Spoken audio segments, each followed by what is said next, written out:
Daimler Trucks го представи Mercedes Next Gen H2, кој како камион од следната генерација ќе користи водород како погонско гориво.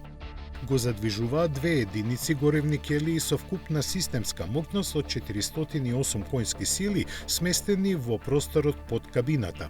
Во резерварите, за чие полнење се потребни само 10 до 15 минути, собира 85 килограми течен водород, доволни за поминување преку 1000 километри. Електричниот погонски дел, превзеден од e-Actros 600, располага со два електромотора со вкупно 503 конски сили, батерии од 101 киловат-час, 4-степена трансмисија и бројни напредни безбедносни системи.